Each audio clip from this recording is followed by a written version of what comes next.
Dan saudara, kini saatnya kita akan bergabung ke Istana untuk mendengarkan pengumuman paket kebijakan ekonomi jilid keempat yang kabarnya akan diumumkan sore hari ini. Kita akan dengarkan bersama. Dunia usaha dan investasi diberikan kemudahan untuk membuka lapangan kerja. Di samping itu, 3 paket yang akan disampaikan adalah pertama, hal yang berkaitan dengan sistem pengupahan. Yang kedua, berkaitan dengan tindak lanjut dari KUR yang kemarin sudah disampaikan oleh Menko Perekonomian.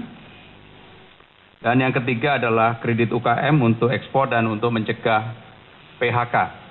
Karena nanti akan ada hitungan angka-angka berapa yang akan bisa diselamatkan oleh paket yang ketiga.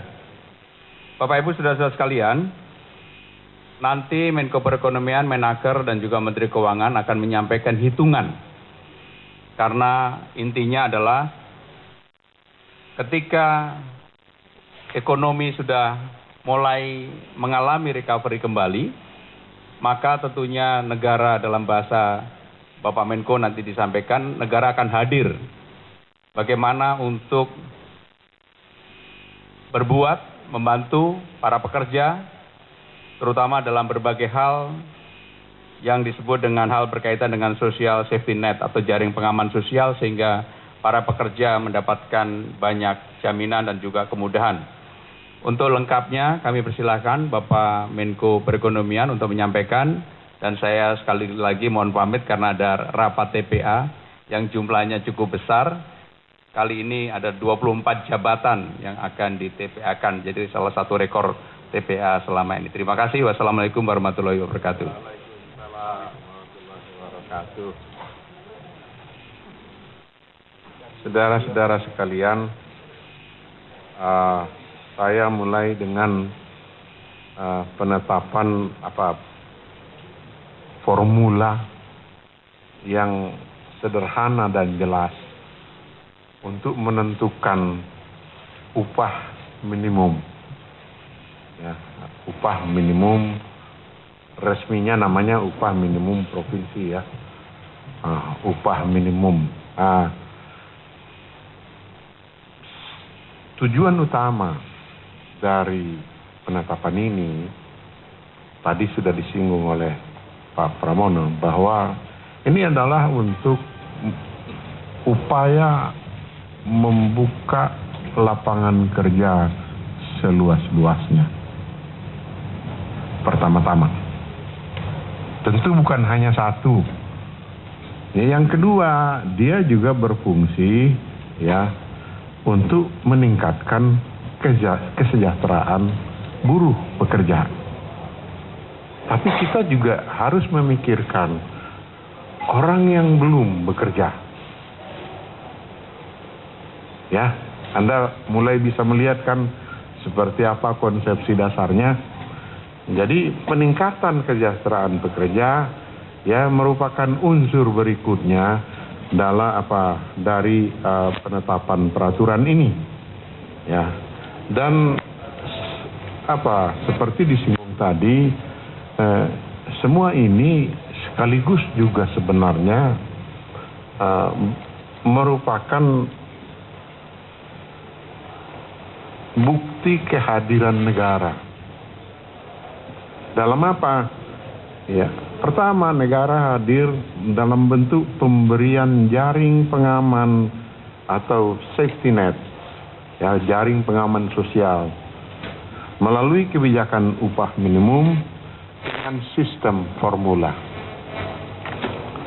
Kehadiran negara dalam hal ini ya memastikan pekerja atau buruh tidak terjatuh ke dalam upah murah, tetapi kepada pengusaha juga merupakan kepastian dalam berusaha.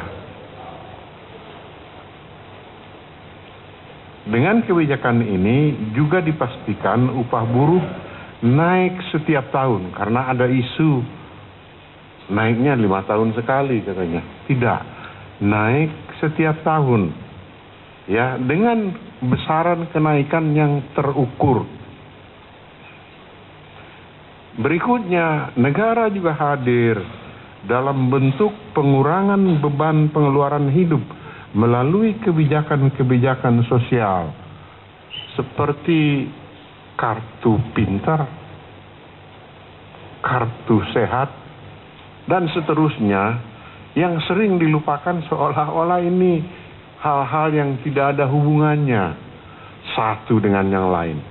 Ini semua berkaitan, ya. Negara hadir dalam bentuk pembinaan dan pengawasan terhadap berlangsungnya dialog sosial bipartit antara pengusaha dengan pekerja, sehingga tidak perlu harus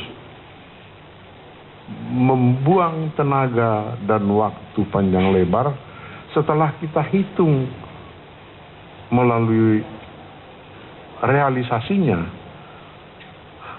Dalam kebanyakan tahun pernah sekali terjadi agak besar, tapi sisanya lebih kurang seperti hasil dari rumus ini. Tidak banyak bedanya. Nah, saudara-saudara sekalian, adanya formula ini, ya, kira-kira konsepsinya begini. Bahwa yang namanya kebutuhan hidup layak itu bagaimanapun sudah berjalan selama ini berdasarkan metode dan kesepakatan-kesepakatan yang sudah ada, dan itu dipakai oleh formula ini sebagai apa? Sebagai basis bahwa upah minimum di suatu provinsi pada tahun yang berjalan itu adalah basis dasar bagi penghitungan upah untuk tahun depan yang akan berlaku segera dengan formula ini. Dia sebagai dasar, dia sebagai basis. Kenaikannya apa? Nah, jadi upah tahun depan itu yang akan ditetapkan dengan formula ini itu adalah upah minimum sekarang ditambah persentase kenaikan atau kenaikan inflasi atau perubahan inflasi ditambah pertumbuhan ekonomi. Jadi kalau inflasi 5%, pertumbuhan ekonomi misalnya 5%, ya 10. Berarti tahun depan di daerah itu upah minimum adalah upah minimum tahun ini ditambah 10%. Ya. Tahun depannya hitung lagi apa yang berlaku perjumlahan tahun ini dengan inflasi dan pertumbuhan itu ditambah lagi dengan inflasi dan pertumbuhan ekonomi. Nah, secara konsep sebetulnya itu sudah bisa dikatakan adil. Kenapa? Karena di negara lain, apalagi negara yang sudah maju, dia pasti tidak memberikan pertumbuhan ekonomi semuanya kepada buruh. Kenapa? Karena itu bukan hanya peranan dari buruh. Itu juga peranan pengusaha dan pemilik modal. Jadi biasanya dibagi dia. Ya, inflasi plus sebagian dari ini. Tapi di kita kesepakatannya adalah inflasi ditambah seluruh pertumbuhan itu sendiri. Oke, ya. Kecuali di 8 provinsi.